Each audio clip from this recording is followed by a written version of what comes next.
বন্ধু কি করস? বন্ধু কি খবর? বড়রা ভালো আছিস না? বড়রা ফিভার খেলতাছি। ভাই বন্ধু ডাক দে ফিভার। তোরে দেখ ফ্রেন্ডলি কেস করেছি। এই যে হ্যাঁ বন্ধু কাস্টম ঢুক খেলবে কাস্টম খেলবে। এই ঢুক ঢুক।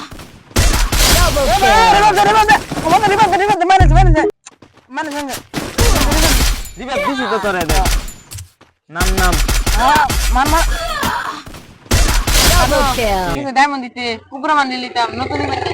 আমার তো বন্ধু ডায়মন্ড নাই। এটা কত টুবা দেখ কইতে আই আল্লাহই জানে। তুই তো বাইরে আনতে যায় লগা খেলবা যাস কি লাগা লাগে তোমরা কি আমার ফোন করতেছো বন্ধু? তখন তোর কি করব? আমারটা ডায়মন্ড নাই। তুই যা তোর বাইরে আনতে লগা যা। আমি কিন্তু লই আইতাছি। যা তোর বাইরে আনতে লগা। তোমরা তো প্রয়াম আল্লাহই জানে। কি বান্ডিল দিলে আমার তো আইডি লই আইছ সামনে খেলতে।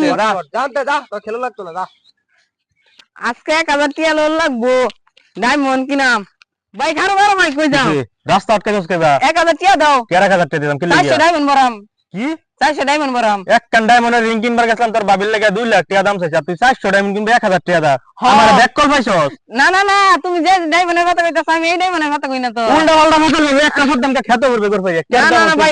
মানতাম না ভাই 1000 টাকা দাও 400 ডায়মন্ড কিনাম ফ্রি ফায়ার ভরাম বাদে টাকা গাছের পাতা লাগাবল দি ভরে দিব আরে ভাই শুনো আমার কথা শুনো এটা হইছে ফ্রি ফায়ারের ডায়মন্ড এটা ফ্রি ফায়ারে ভরাম এটা আসল ডায়মন্ড না তো এটা কি ওটা খাইলে পেট ভরে না এটা একটা খেলার অনুভূতি ভাই না 1000 টাকা দে আমি কিন্তু মরে যাবো গিয়া তুই মরে গেলা মরে যাবো গিয়া এই যে ভাই বালা গলা না আমি কিন্তু সুইসাইড করব আজকে টিয়া দিছে না ডায়মন্ড বর্তমান না মন আজকে মরে যাবো আমি সুইসাইড করাম আজকে মরে যাবো এই কিসে আমি মরে যাবো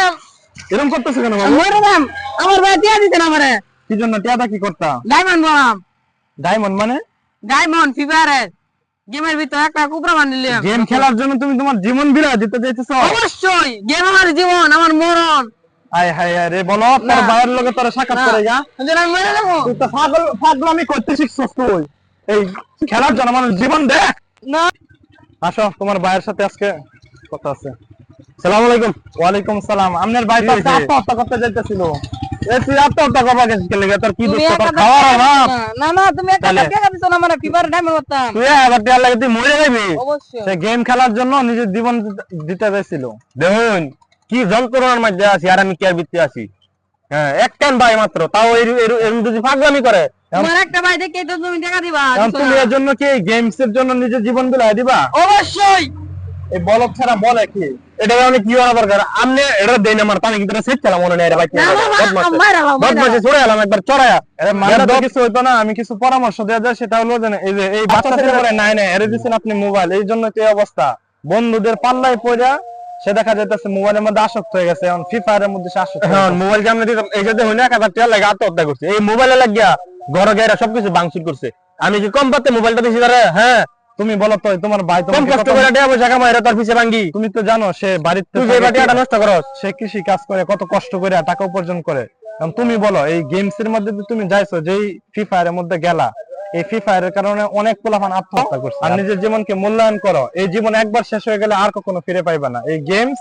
এই মোবাইল টিপা এগুলা তুমি অনেক সময় পাইবা কিন্তু এখন ছাত্র জীবন তোমার উচিত এই মোবাইল ছেড়ে পড়াশোনার প্রতি মনোনিবেশন হওয়া ঠিক আছে হুজুর আমার ভুল ভাঙছি হুজুর maaf করে দেন ভাই আমার maaf করে দাও ভাই আমি আজীবনে গেম maaf করলাম তোরে এই যে মোবাইল আজকে থেকে ঝাড়াই দিছি আজকে থেকে আমার গেম খেলতাম না ভাই হুজুর ভালো থাকেন ঠিক আছে আমাদের এই ভিডিওটা তো দর্শক বিন্দু দেখছে সেজন্য আসসালামু আলাইকুম তাদের উদ্দেশ্যে আমাদের বার্তা হলো এটাই যে আমাদের সন্তানগুলা এই অল্প বয়সে মোবাইল পায়া তারা এই ফ্রি ফায়ারের মধ্যে আসক্ত হয়ে যাচ্ছে আমরা যারা অভিভাবক বৃন্দ রয়েছে তাদের উচিত যে এই ছোট বাচ্চা ছেলেদেরকে আমরা নিয়ন্ত্রণে রাখা আমাদের উচিত কমপক্ষে যাতে এসএসসি পাস করার পূর্বে যেন তাদের হাতে আমরা মোবাইল তুলে না দিই মোবাইল তুলে দিলে খারাপ সঙ্গীদের আড্ডায় পড়ে দেখা যাচ্ছে তারা ফ্রি ফায়ারের মধ্যে আসক্ত হয়ে পড়ে তখন দেখা যাচ্ছে যখন তারা এই গেমটা ভালোভাবে খেলতে পারে না তখন তাদের কাছে মৃত্যুটা শ্রেয় হয়ে যায় তখন তারা আত্মহত্যার পথ বেছে নেয় এজন্য আমাদের উচিত আমাদের সন্তানগুলোর প্রতি খেয়াল রাখা এবং তাদেরকে মোবাইল থেকে দূরে রাখা